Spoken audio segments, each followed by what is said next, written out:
पत्र लिखा है उस विषय पर, क्योंकि सुप्रीम कोर्ट को जिस प्रकार से भूपेश बघेल ने 7 पन्नों का पत्र लिखा है, उससे ये समझ आ रहा है कि पूर्व मुख्यमंत्री भूपेश बघेल काफी डरे हुए हैं और उनको लग रहा है कोई न कोई मामले में जांच एजेंसी उनको फंसा सकती है, उनकी राजनीतिक करियर को खत्म कर सकती है। मुख्य जो अभियुक्त हैं वो सूर्यकांत तिवारी और सौम्या चौरसिया है। उनके द्वारा ही इस घोटाले को सेफ दिया गया था और उनके माध्यम से ही पूरे घोटाले में वसूली हो रही है। नमस्कार, मैं गौरव तिवारी, आप मेरे साथ देख रहे हैं सीजी भास्कर न्यूज।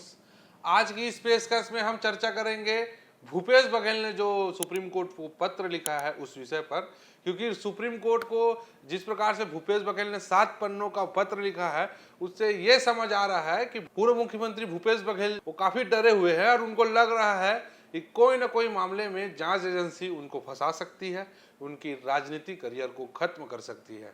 हमारे साथ एज ए एक्सपर्ट के रूप में अनिल मिश्रा जी हैं, जो दुर्ग जिले के वरिष्ठ पत्रकार हैं और राजनीति में एक अच्छा पकड़ रखते हैं। आइए उनसे चर्चा करते हैं। भैया, स्वागत है हमारे चैनल में। नमस्कार। आपको पता होगा कि सुप्रीम कोर्ट को पत्र लिखे हैं भूपेश बघेल जी, वो भी 7 पन्नों का। क्या लगता है ये भूपेश बघेल ने जो सीजीआई को पत्र लिखा है, उसके पीछे उसका एक ही मकसद दिख रहा है कि कहीं न कहीं भूपेश बघेल अपने अब आगे के पॉलिटिकल करियर को लेकर आशंकित है। उनको शायद इस बात का भय सता रहा है कि कोयला घोटाले में कहीं उनका भी नाम ना आ जाए।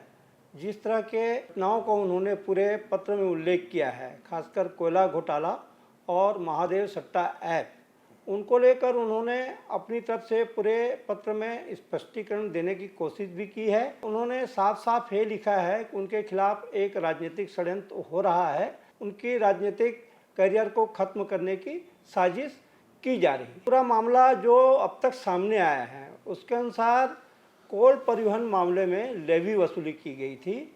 ये पूरा मामला सूर्यकांत तिवारी और तब की उसकी उपसचिव रही सौम्या चौरसिया, उनके द्वारा पूरा ये घोटाला किया गया था। कोयला परिवहन में प्रति टन 25 रुपये की वसूली की जा रही थी, जो मामला सामने आने के बाद लगभग 550 करोड़ का घोटाला उभर कर सामने आया था। और इस मामले में शुरुआत ईडी ने जांच की, उसके बाद ये मामला ईओडब्ल्यू और एसीबी को सौंप दिया गया है। इस मामले की जांच अभी भी चल रही है। हालांकि मामला कोर्ट में भी चला गया है और कोर्ट में इसकी सुनवाई भी शुरू हो चुकी है।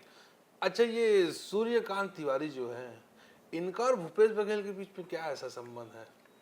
भूपेश बघेल और सूर्यकांत तिवारी के बीच में क्या संबंध है, इसका खुलासा उसी दिन हुआ था जब 2021 में सूर्यकांत तिवारी कोरोना पीड़ित होने के चलते जब हॉस्पिटल में भर्ती थे, तो मुख्यमंत्री भूपेश बघेल उनका हालचाल जानने हॉस्पिटल गए थे।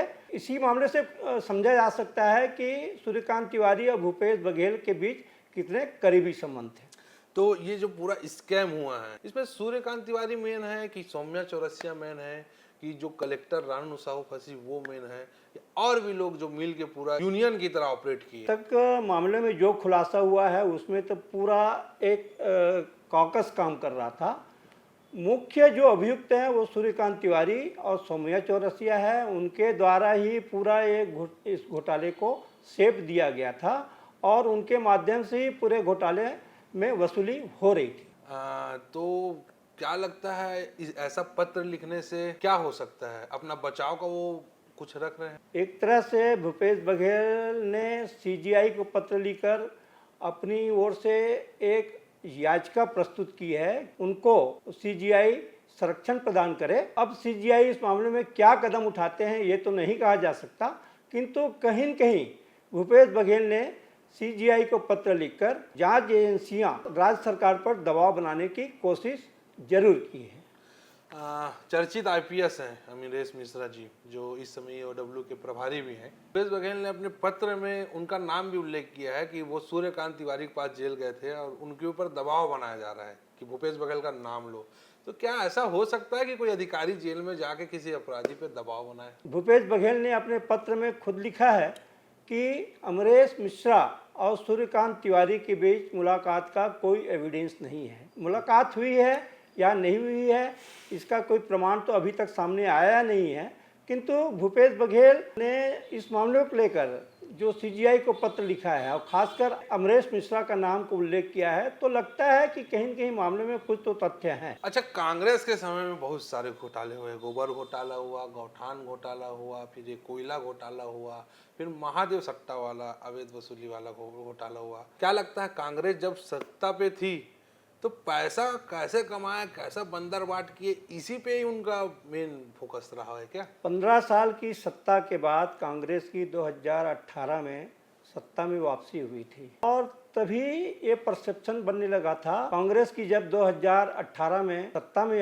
वापसी हुई तो जनहित के बड़े बड़े दावे घोषणा पत्र में किए गए थे, किंतु आम कांग्रेस जनों की जो एक राय बनी थी कि हमारी सत्ता 5 साल के लिए है और इन 5 सालों में जितना भी काम किया सकता है वो तो सरकार करेगी, परंतु कुछ दिन बाद ही ये समझ आने लगा था कांग्रेस का ज्यादा फोकस खुद को अपने आप को स्थापित करने और अपने आप को आर्थिक रूप से मजबूत बनाने में लगी हुई है सरकार। इस तरह के संकेत मिलने लगे। दो बहुत करीबी भूपेश बघेल के, एक सौम्या चौरसिया और देवेंद्र यादव, दोनों के दोनों अभी जेल में बंद हैं और सौम्या चौरसिया की भी याचिका वो खारिज कर दिया गया है, जमानत याचिका को।